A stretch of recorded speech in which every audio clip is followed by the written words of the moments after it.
Hello students, ਸਵਾਗਤ ਹੈ ਜੀ ਇੱਕ ਵਾਰ ਫਿਰ ਤੋਂ ਤੁਹਾਡੀ ਆਪਣੀ ਸੋਲਰ ਅਕੈਡਮੀ ਤੇ।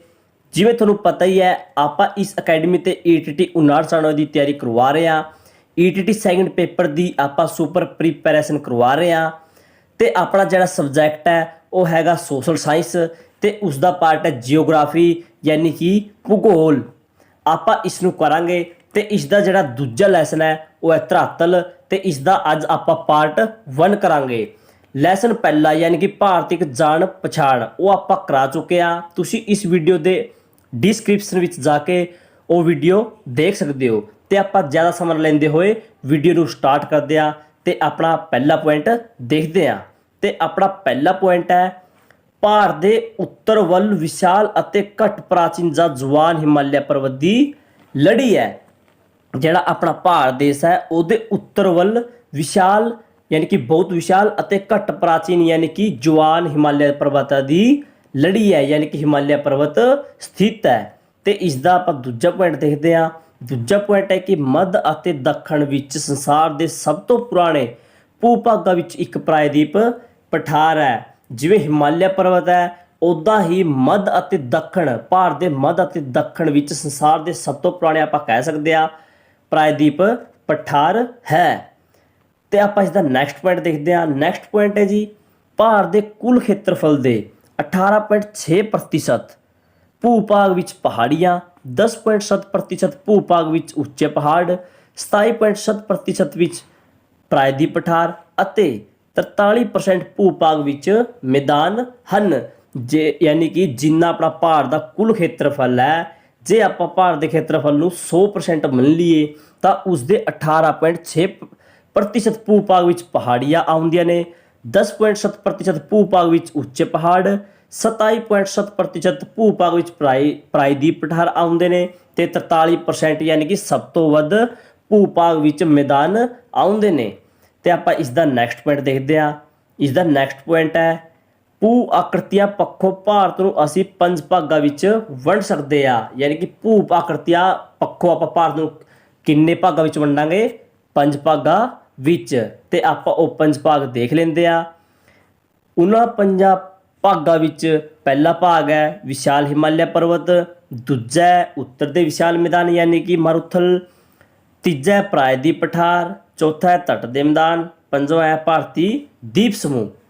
ਤੇ ਇਹਨਾਂ ਭਾਗਾਂ ਨੂੰ ਆਪਾਂ ਭਾਰਤ ਦੇ ਮਾਨਚਿੱਤਰ ਰਾਹੀਂ ਵੀ ਦੇਖ ਲੈਂਦੇ ਆ ਕਿ ਇਹ ਕਿੱਥੇ ਸਥਿਤ ਹੈ। ਤੁਸੀਂ ਇਸ ਮਾਨਚਿੱਤਰ ਵਿੱਚ ਦੇਖ ਸਕਦੇ ਹੋ ਜਿਹੜਾ ਹਰਾ ਭਾਗ ਹੈ, ਜਿਹੜਾ ਹਰੇ ਰੰਗ ਦਾ ਭਾਗ ਹੈ ਉਹਨੂੰ ਆਪਾਂ ਹਿਮਾਲਿਆ ਪਰਬਤ ਕਹਿ ਸਕਦੇ ਆ। ਯਾਨੀ ਕਿ ਹਿਮਾਲਿਆ ਪਰਬਤ ਇੱਧਰ ਸਥਿਤ ਹੈ। ਤੁਸੀਂ ਦੇਖੋਗੇ ਜਿਹੜਾ ਇੱਧਰ ਹੈ ਨੇਪਾਲ ਦੇਸ਼ ਤੇ ਇੱਧਰ ਹੈ ਜਿਹੜਾ ਚੀਨ ਦੇਸ਼ ਹੈ ਤੇ ਹਿਮਾਲਿਆ ਪਰਬਤ ਚੀਨ ਦੇਸ਼ ਅਤੇ ਨੇਪਾਲ ਦੇਸ਼ ਅਤੇ ਭਾਰਤ ਦੇਸ਼ ਵਿੱਚ ਸਥਿਤ ਹੈ। ਤੇ ਦੂਜਾ ਭਾਰਤ ਦੇਖੋ ਤੁਸੀਂ, ਨੀਲਾ, ਇਹ ਵਾਲਾ ਨੀਲਾ ਇਸ ਭਾਗ ਵਿੱਚ ਆਉਂਦਾ ਹੈ ਉੱਤਰ ਦਾ ਵਿਸ਼ਾਲ ਮੈਦਾਨ। ਇਹ ਵਾਲਾ ਤੁਸੀਂ ਦੇਖੋ ਯੈਲੋ ਪਾਰਟ ਯਾਨੀ ਇਸ ਵਿੱਚ ਆਉਂਦਾ ਹੈ ਪ੍ਰਾਇਦੀਪ ਪਠਾਰ। ਤੇ ਤੁਸੀਂ ਦੇਖੋਗੇ ਜਿਹੜਾ ਇਹ ਵਾਲੇ ਤੱਟ ਜੋ ਕਿਨਾਰੇ ਤੇ ਰੈੱਡ ਕਲਰ ਹੈ, ਤੁਸੀਂ ਦੇਖ ਸਕਦੇ ਹੋ ਮਾਨਚਿੱਤਰ ਵਿੱਚ ਜਿਹੜਾ ਇਹ ਰੈੱਡ ਕਲਰ ਹੈ ਇਹ ਸਮੁੰਦਰ ਦੇ ਤੱਟ ਦੇ ਨੇੜੇ ਹੈ ਤੇ ਇਸ ਨੂੰ ਬੋਲਣਾ ਆਪਾਂ ਤੱਟ ਦੇ ਮੈਦਾਨ। ਤੇ ਇੱਕ ਰਹਿ ਗਿਆ ਆਪਣਾ ਭਾਰਤੀ ਦੀਪ ਸਮੂਹ। ਉਹ ਜਿਹੜੇ ਤੱਟ ਦੇ ਭਾਰਤੀ ਦੀਪ ਸਮੂਹ ਨੇ ਉਹਨੇ ਸਮੁੰਦਰ ਵਿੱਚ ਯਾਨੀ ਕਿ ਜਿਹੜੇ ਆਪਣੇ ਅੰਡੇਮਾਨ ਨਿਕੋਬਾਰ ਦੀਪ ਸਮੂਹ ਨੇ ਤੇ ਲਕਸ਼ਦੀਪ ਨੇ ਉਹ ਆਪਣੇ ਭਾਰਤੀ ਦੀਪ ਸਮੂਹ ਨੇ। ਤੇ ਆਪਾਂ 5 ਭਾਗ ਦੇਖ ਲਏ ਤੇ ਆਪਾਂ ਪਹਿਲੇ ਭਾਗ ਨੂੰ ਜਿਹੜਾ ਵਿਸ਼ਾਲ ਹਿਮਾਲਿਆ ਪਰਬਤ ਹੈ ਉਹਨੂੰ ਵਿਸਥਾਰ ਵਿੱਚ ਦੇਖਾਂਗੇ। ਤੇ ਤੁਸੀਂ ਦੇਖ ਸਕਦੇ ਹੋ ਹਿਮਾਲਿਆ ਪਰਬਤ ਦੀ ਤਸਵੀਰ ਕਿ ਜਿਹੜੀ ਅੰਤਰਿਕਸ਼ ਤੋਂ ਲਈ ਗਈ ਹੈ। ਆਪਣਾ ਹਿਮਾਲਿਆ ਪਰਬਤ ਹੈ ਜੋ ਭਾਰਤ ਵਿੱਚ ਹੈ ਉਹ ਇੱਦਾਂ ਦਾ ਦਿਖਦਾ ਹੈ। ਜਿਹੜਾ ਹਿਮਾਲਿਆ ਪਰਬਤ ਹੈ ਉਹ ਤਸਵੀਰ ਵਿੱਚ ਇੱਦਾਂ ਦਾ ਦਿਖਦਾ ਹੈ ਜੇਕਰ ਆਪਾਂ ਇਹਨੂੰ ਅੰਤਰਿਕਸ਼ ਵਿੱਚੋਂ ਦੇਖਾਂਗੇ। ਇਸ ਨੂੰ ਆਪਾਂ ਵਿਸਥਾਰ ਵਿੱਚ ਦੇਖਦੇ ਹਾਂ। ਤੇ ਹਿਮਾਲਿਆ ਪਰਬਤ ਦਾ ਪਹਿਲਾ ਪੁਆਇੰਟ ਬਣਦਾ ਹੈ, ਪਹਿਲਾ ਪੁਆਇੰਟ ਲਿਖਿਆ ਹੋਇਆ ਹੈ, ਇਸ ਦੀ ਉਤਪਤੀ ਟੈਕਟੋਨਿਕ ਕਿਰਿਆ ਨਾਲ ਹੋਈ। ਜਿੱਥੇ ਅੱਜ ਹਿਮਾਲਿਆ ਹੈ ਉੱਥੇ 12 ਕਰੋੜ ਸਾਲ ਪਹਿਲਾਂ ਛਿਛਲਾ ਪਾਵਗਟ ਡੂੰਘਾ ਪਰ ਵਿਸ਼ਾਲ ਸਾਗਰ ਸੀ ਜਿਸ ਦਾ ਨਾਂ ਟੈਂਥਿਜ ਸੀ। ਇਸ ਦੀ ਉਤਪਤੀ ਹੈ ਜੋ ਹਿਮਾਲਿਆ ਪਰਬਤ ਦੀ ਉਤਪਤੀ ਹੈ ਉਹ ਟੈਕਟੋਨਿਕ ਕਿਰਿਆ ਨਾਲ ਹੋਈ। ਜਿੱਥੇ ਅੱਜ ਹਿਮਾਲਿਆ ਹੈ, ਜਿੱਥੇ ਅੱਜ ਵਿਸ਼ਾਲ ਆਪਣਾ ਜਿਹੜਾ ਹਿਮਾਲਿਆ ਹੈ 12 ਕਰੋੜ ਸਾਲ ਪਹਿਲਾਂ ਉੱਥੇ 12 ਕਰੋੜ ਸਾਲ ਪਹਿਲਾਂ ਛਿਛਲਾ ਯਾਨੀ ਕਿ ਘੱਟ ਡੂੰਘਾ ਪਰ ਵਿਸ਼ਾਲ ਸਾਗਰ ਸੀ। ਉਸ ਸਾਗਰ ਦਾ ਨਾਂ ਸੀ ਟੈਂਥੀਜ। ਉਸ ਸਾਗਰ ਦਾ ਨਾਂ ਸੀ ਟੈਂਥੀਜ। ਤੇ ਆਪਣਾ ਨੈਕਸਟ ਪੁਆਇੰਟ ਬਣਦਾ ਹੈ, ਇਸ ਦੇ ਉੱਤਰ ਵੱਲ ਯੂਰੇਸ਼ੀਆ ਅਤੇ ਦੱਖਣ ਵੱਲ ਗੋਂਡਵਾਨਾ ਲੈਂਡ ਦੇ ਭੂ-ਭਾਗ ਸਨ। ਜਿੱਥੇ ਅੱਜ ਹਿਮਾਲਿਆ ਪਰਬਤ ਹੈ, ਉਧਰ ਪਹਿਲਾਂ ਕੀ ਸੀ, ਜਿਹੜਾ ਟੈਂਥੀਜ ਸਾਗਰ ਸੀ ਉਹਦੇ ਉੱਤਰ ਵੱਲ, ਜਿਹੜਾ ਇਹ ਆਪਾਂ ਟੈਂਥੀਜ ਸਾਗਰ ਬਣਾ ਲੈਂਦੇ ਆ, ਤੇ ਉਹਦੇ ਉੱਤਰ ਵੱਲ ਕੀ ਸੀ, ਯੂਰੇਸ਼ੀਆ, ਤੇ ਉਹਦੇ ਦੱਖਣ ਵਿੱਚ ਕੀ ਸੀ, ਗੋਂਡਵਾਨਾ ਲੈਂਡ ਜਿਹੜੀ ਪਰਤ ਸੀ। ਤੇ ਉਹ ਕੀ ਹੋ ਗਿਆ, ਆਪਣਾ ਨੈਕਸਟ ਪੁਆਇੰਟ ਦੇਖਦੇ ਆ। ਜਿਹੜਾ ਗੋਂਡਵਾਨਾ ਉੱਤਰ ਪੱਛਮ ਦਿਸ਼ਾ ਵੱਲ ਖਿਸਕਣ ਨਾਲ ਜਿਹੜੀ ਇਹ ਗੋਂਡਵਾਨਾ ਲੈਂਡ ਸੀ ਇੱਧਰ ਸੀ, ਜਿਹੜੀ ਇਹ ਉੱਤਰ ਪੱਛਮ ਦਿਸ਼ਾ ਵੱਲ ਇਹ ਇੱਧਰ ਖਿਸਕ ਗਈ। ਟੈਂਥੀਜ ਵਿੱਚ ਜਮ੍ਹਾਂ ਹੋਇਆ ਜਿਹੜਾ ਇਹ ਸਾਗਰ ਸੀ ਇੱਧਰ ਇਹ ਜਮ੍ਹਾਂ ਹੋ ਗਿਆ, ਤੇ ਜਲੋੜ ਉੱਪਰ ਉੱਠਣ ਨਾਲ ਹਿਮਾਲਿਆ ਦਾ ਜਨਮ ਹੋਇਆ। ਜਿਹੜਾ ਇਹ ਗੋਂਡਵਾਨਾ ਉੱਤਰ ਪੱਛਮ ਵਿੱਚ ਜਿਹੜਾ ਖਿਸਕ ਗਿਆ ਸੀ, ਤਾਂ ਉੱਧਰ ਜਿਹੜਾ ਟੈਂਥੀਜ ਨਾਂ ਦਾ ਜਿਹੜਾ ਮਹਾਸਾਗਰ ਸੀ ਉੱਧਰ ਇਹ ਸਮਾ ਗਿਆ, ਤੇ ਜਿਹੜਾ ਟੈਂਥੀਜ ਵਿੱਚ ਜਲੋੜ ਮਿੱਟੀ ਸੀ ਉਹ ਉੱਪਰ ਉੱਠ ਗਈ, ਤੇ ਜਿਸ ਦੇ ਨਾਲ ਹਿਮਾਲਿਆ ਪਰਬਤ ਦਾ ਜਨਮ ਹੋਇਆ। ਤੇ ਆਪਾਂ ਨੈਕਸਟ ਪੁਆਇੰਟ ਦੇਖਦੇ ਹਾਂ, ਭਾਰਤੀ ਭੂਗੋਲਿਕ ਪਲੇਟਾਂ ਦਾ ਯੂਰੇਸ਼ੀਆ ਪਲੇਟਾਂ ਦੇ ਥੱਲੇ ਜਾਣ ਕਾਰਨ ਹਿਮਾਲਿਆ ਪਰਬਤ ਹਰ ਸਾਲ 5 ਤੋਂ 10 ਸੈਂਟੀਮੀਟਰ ਉੱਪਰ ਉੱਠਦੇ ਹਨ। ਇਹ ਦੇਖੋ ਜਿਹੜਾ ਭਾਰਤੀ ਭੂਗੋਲ ਹੈ ਪਲੇਟਾਂ ਦਾ ਯੂਰੇਸ਼ੀਆ ਪਲੇਟਾਂ ਦੇ ਥੱਲੇ ਜਾਣ ਕਾਰਨ, ਜਿਹੜੇ ਭਾਰਤੀ ਹੁਣ ਭੂਗੋਲਿਕ ਪਲੇਟਾਂ ਨੇ ਉਹ ਯੂਰੇਸ਼ੀਆ ਪਲੇਟਾਂ ਦੇ ਥੱਲੇ ਜਾਣ ਕਰਕੇ ਹਿਮਾਲਿਆ ਪਰਬਤ ਹੈ ਉਹਦੇ ਵਿੱਚ ਗਰੋਥ ਹੁੰਦੀ ਹੈ। ਉਹ ਕਿੰਨੀ ਹੁੰਦੀ ਹੈ, 5 ਤੋਂ 10 ਸੈਂਟੀਮੀਟਰ ਗਰੋਥ ਹੁੰਦੀ ਹੈ। ਤੇ ਇਸ ਦਾ ਨੈਕਸਟ ਪੁਆਇੰਟ ਦੇਖਦੇ ਆ। ਇਸ ਦਾ ਨੈਕਸਟ ਪੁਆਇੰਟ ਬਣਦਾ ਹੈ, ਇਹ ਭਾਰਤ ਸੰਸਾਰ ਦੇ ਸਭ ਤੋਂ ਉੱਚੇ ਤੇ ਜਵਾਨ ਪਰਬਤ ਹਨ। ਜਿਹੜਾ ਹਿਮਾਲਿਆ ਪਰਬਤ ਹੈ ਇਹ ਸੰਸਾਰ ਦਾ ਸਭ ਤੋਂ ਉੱਚੇ ਨੇ ਤੇ ਸਭ ਤੋਂ ਜਵਾਨ ਪਰਬਤ ਹਨ। ਇਸ ਦਾ ਨੈਕਸਟ ਪੁਆਇੰਟ ਦੇਖੋ, ਹਿਮਾਲਿਆ ਪਰਬਤ ਦੀ ਲੰਬਾਈ 2400 ਕਿਲੋਮੀਟਰ ਅਤੇ ਇਸ ਦੀ ਚੌੜਾਈ ਕਸ਼ਮੀਰ ਹਿਮਾਲਿਆ ਵਿੱਚ 400 ਤੋਂ 500 ਕਿਲੋਮੀਟਰ ਤੇ ਅਰੁਣਾਚਲ ਪ੍ਰਦੇਸ਼ ਵਿੱਚ 200 ਕਿਲੋਮੀਟਰ ਹੈ। ਤੁਸੀਂ ਇਸ ਨੂੰ ਭਾਰਤ ਦੇ ਮਾਨਚਿੱਤਰ ਰਾਹੀਂ ਦੇਖ ਸਕਦੇ ਹੋ। ਇਹ ਭਾਰਤ ਦਾ ਮਾਨਚਿੱਤਰ ਹੈ ਤੇ ਤੁਸੀਂ ਦੇਖੋਗੇ ਜਿਹੜਾ ਇਹ ਪੁਆਇੰਟ ਜੀ ਲੱਗੀ ਹੋਈ ਹੈ, ਇਹ ਪੁਆਇੰਟ ਜੀ ਲਾਈਨ ਲੱਗੀ ਹੋਈ ਹੈ, ਇਸ ਨੂੰ ਆਪਾਂ ਕਹਿੰਦੇ ਆ ਹਿਮਾਲਿਆ ਪਰਬਤ। ਇਹ ਹਿਮਾਲਿਆ ਪਰਬਤ ਨੂੰ ਦਰਸਾ ਰਿਹਾ ਹੈ ਤੇ ਇਸ ਦੀ ਟੋਟਲ ਲੰਬਾਈ ਕਿੰਨੀ ਬਣਦੀ ਹੈ, ਉਹ ਬਣਦੀ ਹੈ 2400 ਕਿਲੋਮੀਟਰ। ਤੇ ਜਿਹੜੀ ਇਸ ਦੀ ਚੌੜਾਈ ਹੈ ਤੁਸੀਂ ਉਹ ਦੇਖੋ ਧਿਆਨ ਨਾਲ। ਇਸ ਦੀ ਜਿਹੜੀ ਚੌੜਾਈ ਹੈ ਤੁਸੀਂ ਦੇਖੋ ਜੰਮੂ ਕਸ਼ਮੀਰ ਵਿੱਚ ਇਹ ਕਿੰਨਾ ਜਿਹੜਾ ਚੌੜਾ ਹੈ, ਤੇ ਜਿਵੇਂ ਹੀ ਆਪਾਂ ਅਰੁਣਾਚਲ ਪ੍ਰਦੇਸ਼ ਵੱਲ ਜਾਵਾਂਗੇ ਉਧਰ ਇਹ ਇਸ ਦੀ ਚੌੜਾਈ ਹੈ ਉਹ ਘਟਦੀ ਜਾਂਦੀ ਹੈ। ਇਸ ਕਰਕੇ ਆਪਾਂ ਕਹਿ ਸਕਦੇ ਹਾਂ ਕਿ ਇਸ ਦੀ ਲੰਬਾਈ ਤਾਂ 2400 ਕਿਲੋਮੀਟਰ ਹੈ ਤੇ ਇਸ ਦੀ ਜਿਹੜੀ ਚੌੜਾਈ ਹੈ ਉਹ ਜੰਮੂ ਕਸ਼ਮੀਰ ਵਿੱਚ ਤਾਂ 400 ਤੋਂ 500 ਕਿਲੋਮੀਟਰ, ਤੇ ਜਿਵੇਂ ਹੀ ਆਪਾਂ ਅਰੁਣਾਚਲ ਪ੍ਰਦੇਸ਼ ਵੱਲ ਜਾਂਦੇ ਹਾਂ ਇਸ ਦੀ ਜਿਹੜੀ ਚੌੜਾਈ ਹੈ ਉਹ ਘਟਦੀ ਜਾਂਦੀ ਹੈ। ਤੁਸੀਂ ਮਾਨਚਿੱਤਰ ਵਿੱਚ ਦੇਖ ਵੀ ਸਕਦੇ ਹੋ, ਇਹ ਹੋ ਗਈ 200 ਕਿਲੋਮੀਟਰ। ਇਸ ਦੀ ਚੌੜਾਈ ਇੱਧਰ ਹੋ ਗਈ 200 ਕਿਲੋਮੀਟਰ ਤੇ ਜੰਮੂ ਕਸ਼ਮੀਰ ਵੱਲੋਂ ਹੋ ਗਈ 400 ਤੋਂ 500 ਕਿਲੋਮੀਟਰ। ਤੇ ਇਸ ਦਾ ਆਪਾਂ ਨੈਕਸਟ ਪੁਆਇੰਟ ਦੇਖਦੇ ਹਾਂ, ਤੇ ਨੈਕਸਟ ਪੁਆਇੰਟ ਲਿਖਿਆ ਹੋਇਆ ਹੈ, ਹਿਮਾਲਿਆ ਪਰਬਤ ਦਾ ਖੇਤਰਫਲ ਪੂਰਬ ਤੋਂ ਪੱਛਮ 5 ਲੱਖ ਕਿਲੋਮੀਟਰ ਸਕੁਅਰ ਹੈ। ਜਿਹੜਾ ਹਿਮਾਲਿਆ ਪਰਬਤ ਆਪਾਂ ਪੜ੍ਹ ਰਹੇ ਹਾਂ ਉਸ ਦਾ ਖੇਤਰਫਲ ਕਿੰਨਾ ਹੈ, 5 ਲੱਖ ਕਿਲੋਮੀਟਰ ਸਕੁਅਰ।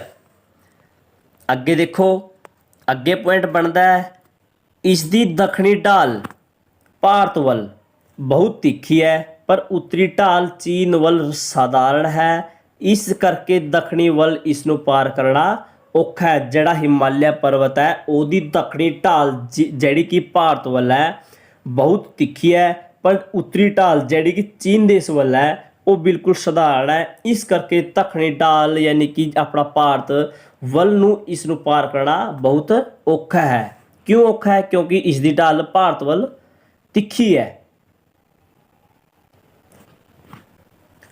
ਸਟੂਡੈਂਟਸ ਅੱਗੇ ਦੇਖੋ, ਇਸ ਦਾ ਆਕਾਰ ਇੱਕ ਉੱਤਲ ਚਾਪ ਯਾਨੀ ਕਿ ਕਨਵੈਕਸ ਕਰਵ ਵਰਗਾ ਹੈ। ਜੋ ਹਿਮਾਲਿਆ ਪਰਬਤ ਹੈ ਉਸ ਦਾ ਆਕਾਰ ਹੈ ਉਹ ਉੱਤਲ, ਜਿਵੇਂ ਆਪਾਂ ਦੇਖ ਰਹੇ ਸੀ ਐਦਾਂ, ਯਾਨੀ ਕਿ ਉੱਤਲ ਚਾਪ ਵਰਗਾ ਹੈ। ਇਸ ਦਾ ਅੱਗੇ ਪੁਆਇੰਟ ਬਣਦਾ ਹੈ, ਇਸ ਨੂੰ ਅੱਗੇ 5 ਭਾਗਾਂ ਵਿੱਚ ਵੰਡਦੇ ਹਾਂ, ਉੱਤਰ ਤੋਂ ਦੱਖਣ। ਜਿਹੜਾ ਹਿਮਾਲਿਆ ਪਰਬਤ ਆਪਾਂ ਪੜ੍ਹ ਰਿਹਾ ਉਸ ਦੇ ਵੀ ਜਿਹੜੇ ਅੱਗੇ 5 ਭਾਗ ਬਣਦੇ ਆ ਉਹ ਬਣਦੇ ਆ ਉੱਤਰ ਤੋਂ ਦੱਖਣ ਵੱਲ। ਆਪਾਂ ਮਾਨਚਿੱਤਰ ਵਿੱਚ ਇਸ ਨੂੰ ਦੇਖਾਂਗੇ। ਤੁਸੀਂ ਇਹ ਦੇਖੋ ਹਿਮਾਲਿਆ ਪਰਬਤ, ਤੇ ਆਪਾਂ ਇਸ ਦੇ ਜਿਹੜੇ 5 ਪੁਆਇੰਟ ਕੀਤੇ ਨੇ, 5 ਭਾਗ ਕੀਤੇ ਹੈ, ਉਹ ਆਪਾਂ ਉੱਤਰ ਤੋਂ ਦੱਖਣ ਵੱਲ ਕਰਾਂਗੇ, ਯਾਨੀ ਕਿ ਇੱਧਰ ਤੋਂ ਇੱਧਰ ਵੱਲ ਕਰਾਂਗੇ। ਤੇ ਆਪਾਂ ਇਸ ਦੇ ਪੁਆਇੰਟ ਜਿਹੜੇ 5 ਭਾਗ ਆ ਉਹ ਦੇਖ ਲੈਂਦੇ ਆ ਕਿਹੜੇ ਕਿਹੜੇ ਆ। ਤੁਸੀਂ ਇੱਧਰ ਦੇਖੋ, ਜਿਹੜਾ ਇਸ ਦਾ ਪਹਿਲਾ ਭਾਗ ਹੈ ਉਹ ਹੈਗਾ ਟਰਾਂਸ ਹਿਮਾਲਿਆ, ਤੇ ਦੂਜਾ ਹੈ ਉਸਤਮ ਹਿਮਾਲਿਆ, ਤੀਜਾ ਛੋਟਾ ਹਿਮਾਲਿਆ, ਚੌਥਾ ਹੈ शिवलिक ਜਾਂ पूर्वांचल ਹਿਮਾਲਿਆ, ਪੰਜਵਾਂ ਹੈ ਸਖਾਵਾ, ਯਾਨੀ ਕਿ ਜਿੱਧਰ ਛੋਟੀ ਛੋਟੀ ਪਹਾੜੀਆਂ ਹੋਣ ਉਹਨੂੰ ਆਪਾਂ ਸਖਾਵਾ ਬੋਲਾਂਗੇ। ਤੇ ਇਸ ਦੇ ਵੀ 5 ਪੁਆਇੰਟ ਹੈ ਜਿਹੜੇ ਆਪਾਂ ਨੇ ਦੇਖ ਲਏ। ਤੇ ਇਸ ਨੂੰ ਤੁਸੀਂ ਮਾਨਚਿੱਤਰ ਵਿੱਚ ਵੀ ਦੇਖ ਸਕਦੇ ਹੋ। ਤੁਸੀਂ ਦੇਖੋਗੇ ਜਿਹੜਾ ਇਹ ਆਪਣਾ ਪੂਰਾ ਹਿਮਾਲਿਆ ਪਰਬਤ ਆ ਗਿਆ। ਤੇ ਇਸ ਦੇ ਆਪਾਂ ਪੁਆਇੰਟ ਜਿਹੜੇ ਭਾਗ ਦੇਖ ਰਹੇ ਹਾਂ, ਇੱਕ ਭਾਗ ਦਾ ਇੱਧਰ ਹੈ, ਦੂਜਾ ਇਸ ਦੇ ਸਮਾਂਤਰੀ ਹੈ, ਤੀਜਾ ਵੀ ਇਸ ਦੇ ਸਮਾਂਤਰ ਹੈ, ਚੌਥਾ ਵੀ ਇੱਧਰ ਹੀ ਹੈ, ਤੇ ਪੰਜਵਾਂ ਵੀ ਇੱਧਰ ਹੈ। ਆਪਾਂ ਇਸ ਨੂੰ ਵਿਸਥਾਰ ਵਿੱਚ ਦੇਖਦੇ ਹਾਂ। ਤੇ ਇਸ ਦਾ ਜਿਹੜਾ ਪਹਿਲਾ ਭਾਗ ਬਣਿਆ ਸੀ ਉਹ ਬਣਿਆ ਸੀ ਟਰਾਂਸ ਹਿਮਾਲਿਆ, ਯਾਨੀ ਕਿ ਪ੍ਰਾਚੀਨ ਹਿਮਾਲਿਆ। ਜਿਹੜਾ ਟਰਾਂਸ ਹਿਮਾਲਿਆ ਹੈ ਉਹ ਸਭ ਤੋਂ ਪ੍ਰਾਚੀਨ ਹਿਮਾਲਿਆ ਹੈ, ਯਾਨੀ ਕਿ ਸਭ ਤੋਂ ਇਹ ਪਹਿਲਾ ਬਣਿਆ ਸੀ, ਇਸ ਕਰਕੇ ਇਹ ਹੁਣ ਪ੍ਰਾਚੀਨ ਹੋ ਗਿਆ। ਤੇ ਇਸ ਦੇ ਜਿਹੜੇ ਅੱਗੇ ਇੰਪੋਰਟੈਂਟ ਪੁਆਇੰਟ ਬਣਦੇ ਆ। ਤੇ ਸਟੂਡੈਂਟਸ ਤੁਸੀਂ ਨੇ ਇੱਕ ਗੱਲ ਧਿਆਨ ਦੇਣੀ ਹੈ ਕਿ ਜਿਹੜਾ ਮੈਂ ਪੁਆਇੰਟ ਕਰਾ ਰਿਹਾ ਇਹ ਪੁਆਇੰਟ ਬਹੁਤ ਇੰਪੋਰਟੈਂਟ ਨੇ। ਤੁਸੀਂ ਵੀਡੀਓ ਵਿੱਚ ਦੇਖ ਕੇ ਮਤਲਬ ਇੰਨੀ ਜਲਦੀ ਯਾਦ ਨਹੀਂ ਕਰ ਸਕਦੇ। ਜਿਹੜੇ ਮੈਂ ਪੁਆਇੰਟ ਕਰਾ ਰਿਹਾ ਤੁਸੀਂ ਉਹ ਆਪਣੀ ਕਾਪੀ ਦੇ ਵਿੱਚ ਜਾਂ ਕੋਈ ਨੋਟਸ ਵਾਲੀ ਕਾਪੀ ਲਗਾ ਲਓ, ਉਹਦੇ ਵਿੱਚ ਇਹਨੂੰ ਨੋਟ ਕਰ ਲਓ। ਜਿਹੜੇ ਹਰ ਇੱਕ ਪੁਆਇੰਟ ਹੈ ਉਹ ਬਹੁਤ ਹੀ ਇੰਪੋਰਟੈਂਟ ਨੇ। ਤੇ ਆਪਾਂ ਪੁਆਇੰਟ ਦੇਖਦੇ ਆ। ਪਹਿਲਾ ਪੁਆਇੰਟ ਹੈ ਇਹ ਜ਼ਿਆਦਾਤਰ ਤਿੱਬਤ ਵਿੱਚ ਹੋਣ ਕਰਕੇ ਇਸ ਨੂੰ ਤਿੱਬਤੀ ਹਿਮਾਲਿਆ ਵੀ ਕਿਹਾ ਜਾਂਦਾ ਹੈ। ਜਿਹੜਾ ਇਹ ਟਰਾਂਸ ਹਿਮਾਲਿਆ ਹੈ ਆਪਾਂ ਦੇਖੇ ਸੀ ਕਿ ਚੀਨ ਵਿੱਚ ਵੀ ਹੈ, ਜਿਹੜਾ ਹਿਮਾਲਿਆ ਪਰਬਤ ਉਹ ਚੀਨ ਦੇਸ਼ ਵਿੱਚ ਵੀ ਹੈ ਤੇ ਨੇਪਾਲ ਦੇਸ਼ ਵਿੱਚ ਵੀ ਹੈ। ਤੇ ਆਪਾਂ ਇਸ ਦੇ ਭਾਗ ਕਰ ਰਹੇ ਆ। ਤੇ ਇਸ ਦਾ ਜਿਹੜਾ ਪਹਿਲਾ ਭਾਗ ਹੈ ਟਰਾਂਸ ਹਿਮਾਲਿਆ, ਇਹ ਜ਼ਿਆਦਾਤਰ ਚੀਨ ਦੇਸ਼ ਵਿੱਚ ਹੈ ਤੇ ਉਧਰ ਤਿੱਬਤ ਸ਼ਹਿਰ ਵਿੱਚ ਇਹ ਸਭ ਤੋਂ ਜ਼ਿਆਦਾ ਹੈ। ਇਸ ਕਰਕੇ ਇਸ ਨੂੰ ਆਪਾਂ ਤਿੱਬਤੀ ਹਿਮਾਲਿਆ ਵੀ ਕਹਿੰਦੇ ਹਾਂ। ਇਸ ਦਾ ਦੂਜਾ ਪੁਆਇੰਟ ਹੈ ਇਹ ਭਾਰਤ ਦੇ ਉੱਤਰ ਪੱਛਮ ਵਿੱਚ ਪਾਮੀਰ ਦੀ ਗੰਢ ਤੋਂ ਉੱਤਰ ਪੂਰਬ ਤੱਕ ਸਮਾਂਤਰ ਫੈਲਿਆ ਹੈ। ਤੁਸੀਂ ਇਸ ਨੂੰ ਮਾਨਚਿੱਤਰ ਰਾਹੀਂ ਵੀ ਦੇਖ ਸਕਦੇ ਹੋ। ਜਿਹੜਾ ਇਹ ਵਾਲਾ ਹੈ ਤੁਸੀਂ ਦੇਖੋ ਇਹ ਜੰਮੂ ਕਸ਼ਮੀਰ ਹੈ ਤੇ ਇੱਧਰ ਪਾਮੀਰ ਦੀ ਗੰਢ ਹੈ ਤੇ ਇੱਧਰ ਤੋਂ ਲੈ ਕੇ ਟਰਾਂਸ ਹਿਮਾਲਿਆ ਇੱਧਰ ਤੱਕ ਫੈਲਿਆ ਹੋਇਆ ਹੈ। ਤੇ ਤੁਸੀਂ ਇਸ ਦੇ ਪੁਆਇੰਟ ਅੱਗੇ ਦੇਖੋ। ਇਸ ਦਾ ਨੈਕਸਟ ਪੁਆਇੰਟ ਬਣਦਾ ਹੈ ਜਿਹੜਾ ਟਰਾਂਸ ਹਿਮਾਲਿਆ ਹੈ ਇਸ ਦੀ ਲੰਬਾਈ ਪੱਛਮ ਤੋਂ ਪੂਰਬ ਤੱਕ 1000 ਕਿਲੋਮੀਟਰ ਅਤੇ ਔਸਤਨ ਉਚਾਈ ਸਮੁੰਦਰ ਤਲ ਤੋਂ ਆਪਾਂ ਮੰਨ ਕੇ ਚੱਲਾਂਗੇ ਉਚਾਈ 6000 ਮੀਟਰ ਹੈ। ਜਿਹੜਾ ਟਰਾਂਸ ਹਿਮਾਲਿਆ ਆਪਾਂ ਕਰ ਰਹੇ ਹਾਂ ਉਸ ਦੀ ਲੰਬਾਈ ਕਿੰਨੀ ਹੈ 1000 ਕਿਲੋਮੀਟਰ ਤੇ ਸਮੁੰਦਰ ਤਲ ਤੋਂ ਇਸ ਦੀ ਔਸਤਨ ਉਚਾਈ ਹੈ 6000 ਮੀਟਰ। ਇਸ ਦਾ ਅਗਲਾ ਪੁਆਇੰਟ ਦੇਖਦੇ ਹਾਂ। ਇਸ ਵਿੱਚ ਜਸਕਰ, ਲਦਾਖ, ਰਕਸਪੋਸੀ, ਕਾਰਕੋਰਮ, ਕਿਲਾਸ ਆਦਿ ਪਰਬਤ ਸ਼੍ਰੇਣੀਆਂ ਆਉਂਦੀਆਂ ਹਨ। ਜਿਹੜਾ ਕਿ ਹਿਮਾਲਿਆ ਪਰਬਤ ਦਾ ਭਾਗ ਆਪਾਂ ਟਰਾਂਸ ਹਿਮਾਲਿਆ ਕਰ ਰਹੇ ਹਾਂ ਉਹਦੇ ਵਿੱਚ ਕਿਹੜੀ ਇੰਪੋਰਟੈਂਟ ਜਿਹੜੀ ਪਰਬਤ ਸ਼੍ਰੇਣੀ ਹੈ ਉਹ ਆਉਂਦੀਆਂ ਨੇ, ਕਿਹੜੀ ਜਸਕਰ, ਲਦਾਖ, ਰਕਸਪੋਸੀ, ਕਾਰਕੋਰਮ, ਕਿਲਾਸ ਆਦਿ ਪਰਬਤ ਸ਼੍ਰੇਣੀਆਂ। ਤੇ ਆਪਾਂ ਇਸ ਨੂੰ ਮਾਨਚਿੱਤਰ ਰਾਹੀਂ ਵੀ ਦੇਖ ਸਕਦੇ ਹਾਂ। ਇਹ ਜਿਹੜੀ ਪਰਬਤ ਸ਼੍ਰੇਣੀਆਂ ਸੀ ਤੁਸੀਂ ਦੇਖ ਸਕਦੇ ਹੋ, ਇਹ ਭਾਰਤ ਦਾ ਨਕਸ਼ਾ ਹੈ। ਤੇ ਇੱਧਰ ਤੁਸੀਂ ਦੇਖੋ, ਇੱਧਰ ਇਹ ਜਿਹੜਾ ਆਪਣਾ ਟਰਾਂਸ ਹਿਮਾਲਿਆ ਸੀ ਇੱਧਰ ਹੈ ਤੇ ਤੁਸੀਂ ਦੇਖੋ ਇੱਧਰ ਕਾਰਕੋਰਮ ਹੈ, ਲਦਾਖ ਹੈ ਤੇ ਇੱਧਰ ਇਹ ਸਾਰੇ ਪਰਬਤ ਸ਼੍ਰੇਣੀਆਂ ਆ ਗਈਆਂ।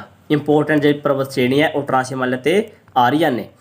ਤੇ ਇਸ ਦਾ ਆਪਣਾ ਨੈਕਸਟ ਪੁਆਇੰਟ ਬਣਦਾ ਹੈ ਇਸ ਦੀਆਂ ਪ੍ਰਮੁੱਖ ਚੋਟੀਆਂ K2 ਨੂੰ ਆਪਾਂ ਬੋਲਦੇ ਹਾਂ ਗੋਡਵਿਨ ਆਸਟਿਨ, ਗਸੇਰਬਮ ਪਹਿਲਾ ਤੇ ਗਸੇਰਬਮ ਦੂਜਾ, ਇਹ ਵੀ ਚੋਟੀਆਂ ਟਰਾਂਸ ਹਿਮਾਲਿਆ ਤੇ ਮੌਜੂਦ ਹੈ।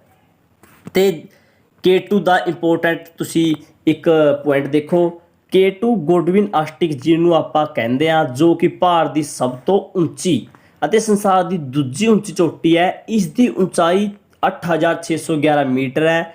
ਇਹ ਜੰਮੂ ਕਸ਼ਮੀਰ ਦੇ ਕਾਰਕੋਰਮ ਵਿੱਚ ਸਥਿਤ ਹੈ। ਤੁਸੀਂ ਦੇਖੋ ਜਿਹੜਾ ਇਹ ਆਪਣਾ ਟਰਾਂਸ ਹਿਮਾਲਿਆ ਤੁਸੀਂ ਮਾਨਚਿੱਤਰ ਵਿੱਚ ਦੇਖ ਸਕਦੇ ਹੋ।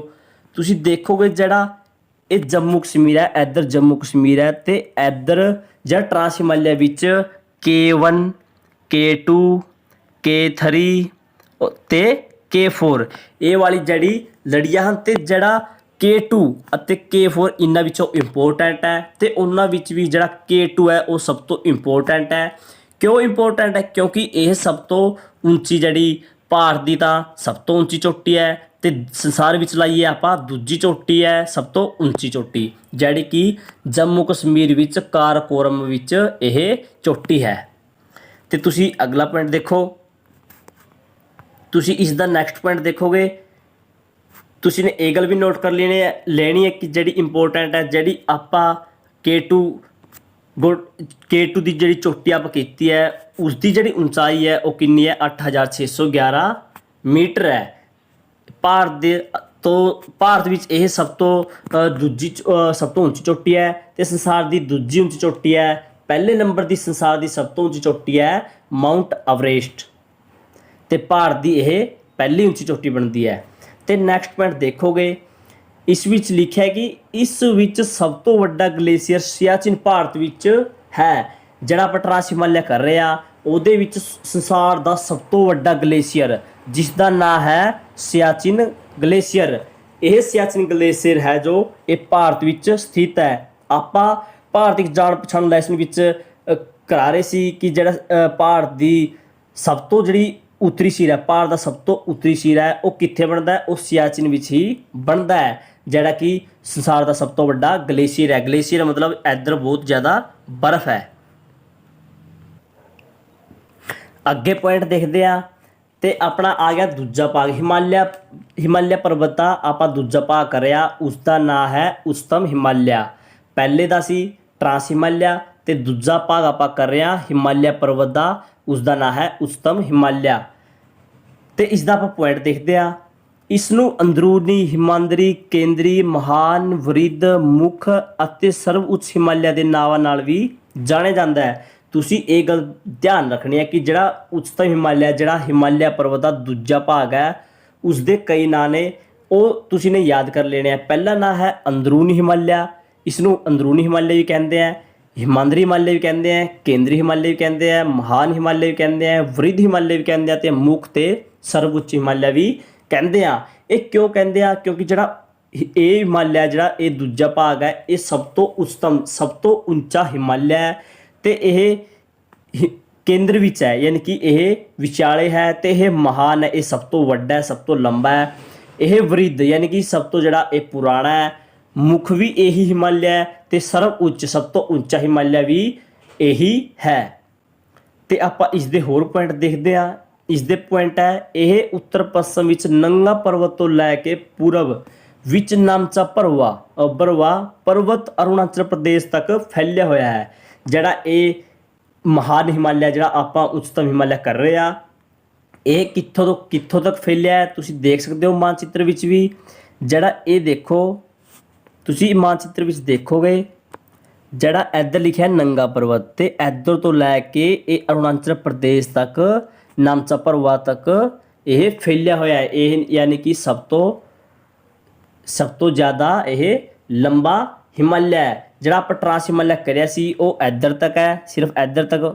ਉਹਦੀ ਜਿਹੜੀ ਲੰਬਾਈ ਹੈ ਉਹ ਕਿੰਨੀ ਸੀ 1000 ਕਿਲੋਮੀਟਰ। ਤੇ ਆਪਾਂ ਇਸ ਦੀ ਲੰਬਾਈ ਵੀ ਦੇਖਦੇ ਹਾਂ, ਇਸ ਦੀ ਲੰਬਾਈ ਹੈ ਜਿਹੜੀ ਇਸ ਤੋਂ ਜ਼ਿਆਦਾ ਹੈ ਤੇ ਆਪਾਂ ਇਸ ਨੂੰ ਦੇਖਦੇ ਹਾਂ ਪੁਆਇੰਟ ਵਿੱਚ। ਤੇ ਆਪਾਂ ਇਸ ਦਾ ਨੈਕਸਟ ਪੁਆਇੰਟ ਦੇਖਦੇ ਹਾਂ। ਇਸ ਦਾ ਨੈਕਸਟ ਪੁਆਇੰਟ ਬਣਦਾ ਹੈ ਕਿ ਇਸ ਦੀ ਲੰਬਾਈ 2400 ਕਿਲੋਮੀਟਰ ਤੇ ਉਚਾਈ 6100 ਮੀਟਰ ਹੈ।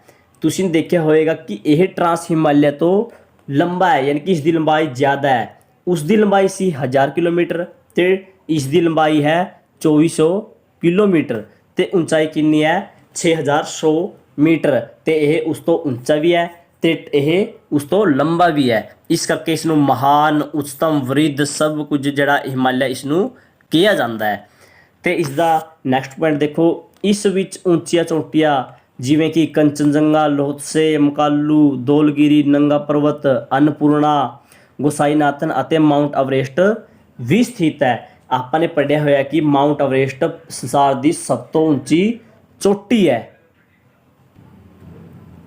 ਤੇ ਤੁਸੀਂ ਦੇਖੋਗੇ ਤੇ ਹੋਰ ਵੀ ਉੱਚੀਆਂ ਚੋਟੀਆਂ ਯਾਨੀ ਕਿ ਸਭ ਤੋਂ ਜਿਹੜੀ ਮਹੱਤਵਪੂਰਨ ਹੈ, ਜਿਵੇਂ ਕਿ ਕੰਚਨਜੰਗਾ, ਲੋਹਤਸੇ ਹੋ ਗਈ, ਮਕਾਲੂ, ਧੌਲਗਿਰੀ, ਨੰਗਾ ਪਰਬਤ, ਅੰਨਪੂਰਣਾ, ਇਹ ਵੀ ਸਾਰੀਆਂ ਚੋਟੀਆਂ ਨੇ ਜਿਹੜੀ ਇਹ ਵੀ ਉਚਤਮ ਹਿਮਾਲਿਆ ਯਾਨੀ ਕਿ ਮਹਾਨ ਹਿਮਾਲਿਆ ਤੇ ਸਥਿਤ ਹੈ। ਤੇ ਮਾਊਂਟ ਐਵਰੈਸਟ ਵੀ ਮਹਾਨ ਹਿਮਾਲਿਆ ਤੇ ਸਥਿਤ ਹੈ। ਤੇ ਆਪਾਂ ਇਸ ਦਾ ਅਗਲਾ ਪੁਆਇੰਟ ਦੇਖਦੇ ਹਾਂ। ਤੇ ਇਸ ਦਾ ਅਗਲਾ ਪੁਆਇੰਟ ਹੈ ਕਿ ਸੰਸਾਰ ਦੀ ਸਭ ਤੋਂ ਉੱਚੀ ਚੋਟੀ ਮਾਊਂਟ ਐਵਰੈਸਟ 8,848 ਜਾਂ 8,850 ਮੀਟਰ ਹੈ। ਇਹ ਨੇਪਾਲ ਵਿੱਚ ਹੈ। ਇਸ ਨੂੰ ਨੇਪਾਲ ਵਿੱਚ ਸਾਗਰ ਮਾਥਾ ਅਤੇ ਤਿੱਬਤ ਵਿੱਚ ਕੋਮੂਲੰਗਮਾ ਕਹਿੰਦੇ ਹਨ। ਜਿਹੜਾ ਕਿ ਮਾਊਂਟ ਐਵਰੇਸਟ ਹੈ ਉਹ ਸੰਸਾਰ ਦੀ ਸਭ ਤੋਂ ਉੱਚੀ ਚੋਟੀ ਹੈ, ਜਿਸ ਦੀ ਲੰਬਾਈ NCERT ਬੁੱਕ ਵਿੱਚ ਦਿੱਤੀ ਹੋਈ ਹੈ 8,848 ਮੀਟਰ। ਤੇ ਹੁਣ ਜਿਹੜੀ ਇਸ ਦੀ ਉਚਾਈ ਹੈ, ਹੁਣ ਦੇ ਸਮੇਂ ਇਸ ਦੀ ਉਚਾਈ ਹੈ 8,850 ਮੀਟਰ। ਤੇ ਤੁਸੀਂ ਨੇ ਇਹ ਦੋਵੇਂ ਜਿਹੜੀ ਉਚਾਈ ਹੈ ਇਸ ਦੀ ਯਾਦ ਕਰ ਲੈਣੀ ਹੈ। ਇਹਨਾਂ ਵਿੱਚੋਂ ਪੇਪਰ ਵਿੱਚ ਕੈੜੀ ਵੀ ਆ ਸਕਦੀ ਹੈ, ਤੁਸੀਂ ਨੇ ਇਹ ਦੋਵੇਂ ਯਾਦ ਰੱਖਣੀ ਹੈ। ਤੇ ਇਹ ਮਾਊਂਟ ਐਵਰੇਸਟ ਹੈ, ਇਹ ਨੇਪਾਲ ਦੇਸ਼ ਵਿੱਚ ਸਥਿਤ ਹੈ। ਇਸ ਨੂੰ ਨੇਪਾਲ ਵਿੱਚ ਸਾਗਰ ਮਾਥਾ ਕੀ ਕਹਿੰਦੇ ਨੇ, ਸਾਗਰ ਮਾਥਾ। ਤੇ ਤਿੱਬਤ ਵਿੱਚ ਕੀ ਕਹਿੰਦੇ ਨੇ, ਕੋਮੂਲੰਗਮਾ। ਕਿਸ ਨੂੰ, ਮਾਊਂਟ ਐਵਰੇਸਟ ਨੂੰ। ਤੇ ਆਪਾਂ ਇਸ ਦਾ ਨੈਕਸਟ ਪੁਆਇੰਟ ਦੇਖਦੇ ਹਾਂ। ਭਾਰਤ ਵਿੱਚ ਸਭ ਤੋਂ ਉੱਚੀ ਚੋਟੀ ਕੰਚਨਜੰਗਾ 8,598 ਮੀਟਰ ਹੈ, ਜੋ ਕਿ ਸਿੱਕਮ ਵਿੱਚ ਹੈ। ਭਾਰਤ ਵਿੱਚ ਸਭ ਤੋਂ ਉੱਚੀ ਚੋਟੀ ਕਿਹੜੀ ਹੈ, ਕੰਚਨਜੰਗਾ। ਇਸ ਦੀ ਲੰਬਾਈ ਕਿੰਨੀ ਹੈ, 8,598 ਮੀਟਰ ਹੈ, ਜੋ ਕਿ ਸਿੱਕਮ ਰਾਜ ਵਿੱਚ ਸਥਿਤ ਹੈ, ਜੋ ਕਿ ਭਾਰਤ ਦੇਸ਼ ਵਿੱਚ ਸਿੱਕਮ ਰਾਜ ਹੈ। ਤੇ ਆਪਾਂ ਨੇ ਪੜ੍ਹਿਆ ਸੀ ਕਿ ਜਿਹੜੀ ਕੰਚਨਜੰਗਾ ਉਹ ਵੀ ਭਾਰਤ ਦੀ ਸਭ ਤੋਂ ਉੱਚੀ ਚੋਟੀ ਸੀ, ਜਿਸ ਦੀ ਲੰਬਾਈ ਸੀ 8,611 ਮੀਟਰ। ਤੇ ਇਸ ਦੀ ਲੰਬਾਈ ਕਿੰਨੀ ਹੈ, 8,598 ਮੀਟਰ। ਤੁਸੀਂ ਨੇ ਇੱਕ ਗੱਲ ਧਿਆਨ ਰੱਖਣੀ ਹੈ ਕਿ ਜੇ ਆਪਾਂ ਤੋਂ ਪੁੱਛਿਆ ਜਾਵੇ, ਤੁਸੀਂ ਇਸ ਗੱਲ ਨੂੰ ਧਿਆਨ ਨਾਲ ਸੁਣੋ, ਜੇ ਆਪਾਂ ਤੋਂ ਪੁੱਛਿਆ ਜਾਵੇ ਕਿ ਭਾਰਤ ਦੀ ਸਭ ਤੋਂ ਉੱਚੀ ਚੋਟੀ ਕਿਹੜੀ ਹੈ, ਭਾਰਤ ਦੀ, ਤਾਂ ਆਪਣਾ ਉੱਤਰ ਹੋਵੇਗਾ K2 ਯਾਨੀ ਕਿ ਗੋਡਵਿਨ ਆਸਟਿਨ। ਤੇ ਜੇ ਆਪਾਂ ਤੋਂ ਪੁੱਛਿਆ ਜਾਵੇ ਭਾਰਤ ਵਿੱਚ ਸਭ ਤੋਂ ਉੱਚੀ ਚੋਟੀ ਕਿਹੜੀ ਹੈ, ਤਾਂ ਆਪਣਾ ਉੱਤਰ ਹੋਵੇਗਾ ਕੰਚਨਜੰਗਾ। ਕਿਉਂ ਹੋਏਗਾ, ਤੁਸੀਂ ਇੱਕ ਧਿਆਨ ਦਿਓ, ਜਿਹੜਾ ਕਿ ਜੰਮੂ ਕਸ਼ਮੀਰ ਹੈ, ਜੰਮੂ ਕਸ਼ਮੀਰ ਵਿੱਚ ਜਿਹੜੀ K2 ਯਾਨੀ ਕਿ ਗੋਡਵਿਨ ਆਸਟਿਨ ਚੋਟੀ ਹੈ, ਤੇ ਉਹ ਜਿਹੜੀ ਪਾਕਿਸਤਾਨ ਦੇਸ਼ ਦੇ ਵਿੱਚ ਵੀ ਹਿੱਸੇ ਵਿੱਚ ਆਉਂਦੀ ਹੈ। ਤੇ ਉਹਨੂੰ ਆਪਾਂ ਚੰਗੀ ਤਰ੍ਹਾਂ ਇਹ ਨਹੀਂ ਕਹਿ ਸਕਦੇ ਕਿ ਇਹ ਭਾਰਤ ਦੀ ਸਭ ਤੋਂ ਉੱਚੀ ਚੋਟੀ ਹੈ।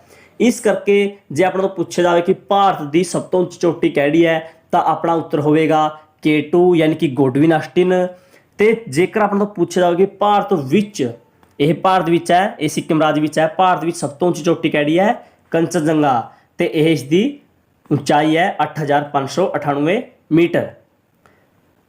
ਉਮੀਦ ਕਰਦੇ ਹਾਂ ਤੁਹਾਨੂੰ ਵੀਡੀਓ ਵਧੀਆ ਲੱਗ ਰਹੀ ਹੋਵੇਗੀ। ਤੇ ਆਪਾਂ ਇਸ ਦਾ ਨੈਕਸਟ ਪੁਆਇੰਟ ਦੇਖਦੇ ਹਾਂ। ਇਸ ਦਾ ਨੈਕਸਟ ਪੁਆਇੰਟ ਹੈ, ਇਸ ਉੱਤੇ ਹੀ ਕੇਦਾਰਨਾਥ, ਬਦਰੀਨਾਥ, ਗੰਗੋਤਰੀ ਅਤੇ ਯਮਨੋਤਰੀ ਵੀ ਹੈ। ਕਿਸ ਤੇ, ਉਤਮ ਹਿਮਾਲਿਆ ਤੇ। ਇਸ ਦਾ ਆਪਾਂ ਨੈਕਸਟ ਪੁਆਇੰਟ ਦੇਖਦੇ ਹਾਂ। ਇਸ ਦਾ ਨੈਕਸਟ ਪੁਆਇੰਟ ਹੈ ਕਿ ਇਸ ਉੱਤੇ ਸਭ ਤੋਂ ਜ਼ਿਆਦਾ ਠੰਡ ਪੈਂਦੀ ਹੈ ਅਤੇ ਸਭ ਤੋਂ ਵੱਧ ਚੋਟੀਆਂ ਵੀ ਇਸੇ ਤੇ ਹੈ। ਜਿਹੜਾ ਆਪਾਂ ਕਰ ਰਹੇ ਹਾਂ ਉਤਮ ਹਿਮਾਲਿਆ ਯਾਨੀ ਕਿ ਮਹਾਨ ਹਿਮਾਲਿਆ, ਬ੍ਰਿਧ ਹਿਮਾਲਿਆ, ਮੁੱਖ ਹਿਮਾਲਿਆ, ਆਪਾਂ ਇਹ ਕਰ ਰਹੇ ਹਾਂ। ਤੇ ਇਸ ਤੇ ਸਭ ਤੋਂ ਜ਼ਿਆਦਾ ਠੰਡ ਪੈਂਦੀ ਹੈ ਅਤੇ ਇਸ ਵਿੱਚ ਹੀ ਸਭ ਤੋਂ ਵੱਧ ਚੋਟੀਆਂ ਨੇ। ਇੱਕ ਗੱਲ ਧਿਆਨ ਨਾਲ ਸੁਣੋ, ਇਸ ਤੇ ਠੰਡ ਕਿਉਂ ਪੈਂਦੀ ਹੈ। ਜਿਵੇਂ ਜਿਵੇਂ ਆਪਾਂ ਉੱਪਰ ਵੱਲ ਜਾਂਦੇ ਆ ਯਾਨੀ ਕਿ ਉਚਾਈ ਵੱਲ ਜਾਂਦੇ ਆ, ਓਨੀ ਹੀ ਠੰਡ ਜਿਹੜੀ ਵੱਧਦੀ ਜਾਂਦੀ ਹੈ। ਤੇ ਇਹ ਹਿਮਾਲਿਆ ਜਿਹੜਾ ਸਭ ਤੋਂ ਉੱਚਾ ਹੈ ਬਾਕੀ ਹਿਮਾਲਿਆ ਤੋਂ, ਤੇ ਇਸ ਕਰਕੇ ਇਸ ਹਿਮਾਲਿਆ ਤੇ ਸਭ ਤੋਂ ਜ਼ਿਆਦਾ ਠੰਡ ਪੈਂਦੀ ਹੈ ਤੇ ਸਭ ਤੋਂ ਵੱਧ ਚੋਟੀਆਂ ਵੀ ਇਸੇ ਤੇ ਹੈ, ਜੋ ਆਪਾਂ ਇਹਨਾਂ ਪੁਆਇੰਟਾਂ ਵਿੱਚ ਦੇਖ ਲਈ। ਤੇ ਇੱਕ ਗੱਲ ਹੋਰ ਨੋਟ ਕਰਨੀ ਹੈ, ਜਿਹੜੇ ਆਪਣੇ ਹਿਮਾਲਿਆ ਪਰਬਤ ਦੇ ਪਹਿਲੇ ਦੋ ਭਾਗ ਹੈ, ਇੱਕ ਤਾਂ ਹੈ ਟਰਾਂਸ ਹਿਮਾਲਿਆ ਤੇ ਇੱਕ ਆਪਾਂ ਕਰ ਲਿਆ ਉੱਚਤਮ ਹਿਮਾਲਿਆ। ਇਹਨਾਂ ਤੇ ਸਭ ਤੋਂ ਜ਼ਿਆਦਾ ਠੰਡ ਪੈਂਦੀ ਹੈ ਤੇ ਇਹ ਬਾਕੀ ਭਾਗਾਂ ਤੋਂ ਸਭ ਤੋਂ ਉਚਾਈ ਤੇ ਨੇ। ਤੇ ਇਸ ਕਰਕੇ ਜ਼ਿਆਦਾ ਠੰਡ ਪੈਣ ਕਰਕੇ ਇੱਥੇ ਕੋਈ ਵਨਸਪਤੀ ਯਾਨੀ ਕਿ ਕੋਈ ਪੇੜ ਪੌਦੇ ਜਾਂ ਫਿਰ ਕੋਈ ਇੱਥੇ ਜੀਵ ਜਾਨਵਰ ਨਹੀਂ ਰਹਿੰਦੇ। ਇਹ ਗੱਲ ਤੁਸੀਂ ਨੇ ਯਾਦ ਰੱਖਣੀ ਹੈ। ਤੇ ਅੱਗੇ ਦੇਖੋ, ਇਹ ਆਪਣਾ ਜਿਹੜਾ ਧਰਾਤਲ ਹੈ, ਇਹ ਆਪਣਾ ਪਾਰਟ 1 ਜਿਹੜਾ ਸਮਾਪਤ ਹੋ ਗਿਆ। ਆਪਾਂ ਇਸ ਦਾ ਪਾਰਟ 2 ਜਲਦ ਲੈ ਕੇ ਆਵਾਂਗੇ। ਇਸ ਦੇ ਕਈ ਪਾਰਟ ਬਣਨਗੇ ਕਿਉਂਕਿ ਇਹ ਜਿਹੜਾ ਲੰਬਾ ਜਿਹੜਾ ਲੈਸਨ ਹੈ, ਆਪਾਂ ਇਸ ਨੂੰ ਇੱਦਾਂ ਹੀ ਸਮਝਾਂਗੇ ਜਿਵੇਂ ਆਪਾਂ ਨੇ ਅੱਜ ਸਮਝਿਆ ਹੈ। ਤੇ ਇੱਕ ਹੋਰ ਗੱਲ ਹੈ ਕਿ ਜਿਹੜੀ ਆਪਣੀ ਸੋਲਰ ਅਕੈਡਮੀ ਹੈ, ਆਪਣੀ ਖੁਦ ਦੀ ਅਕੈਡਮੀ, ਤੁਹਾਨੂੰ ਹਰੇਕ ਵਿਸ਼ੇ ਦੀ ਫੁੱਲ ਸਿਲੇਬਸ ਦੀ ਕਲਾਸ ਹੈ ਜੋ ਬਿਲਕੁਲ ਮੁਫਤ ਪ੍ਰੋਵਾਈਡ ਕਰੇਗੀ, ਉਹ ਵੀ ਥਿਓਰੀ ਅਤੇ MCQ ਨਾਲ। ਜੋ ਆਪਣੀ ਸੋਲਰ ਅਕੈਡਮੀ ਹੈ ਉਸ ਨਾਲ ਹੁਣੇ ਹੀ ਜੁਆਇਨ ਕਰੋ, ਤੇ ਹੁਣੇ ਹੀ ਜਾ ਕੇ ਤੁਸੀਂ ਵੀਡੀਓ ਨੂੰ ਲਾਈਕ ਕਰੋ ਤੇ ਸੋਲਵਰ ਅਕੈਡਮੀ ਜਿਹੜੀ ਕਿ ਬਿਲਕੁਲ ਫਰੀ ਹੈ, ਆਪਣੀ ਅਕੈਡਮੀ ਨੂੰ ਹੁਣੇ ਜਾ ਕੇ ਸਬਸਕ੍ਰਾਈਬ ਕਰੋ। So please subscribe solver academy. ਜੇਕਰ ਵੀਡੀਓ ਵਧੀਆ ਲੱਗੀ ਹੋਵੇ ਤਾਂ ਵੀਡੀਓ ਨੂੰ ਜ਼ਰੂਰ ਲਾਈਕ ਕਰੋ ਤੇ ਅੱਗੇ ਵੱਧ ਤੋਂ ਵੱਧ ਸ਼ੇਅਰ ਕਰੋ। ਥੈਂਕਸ ਆ ਲੋਟ।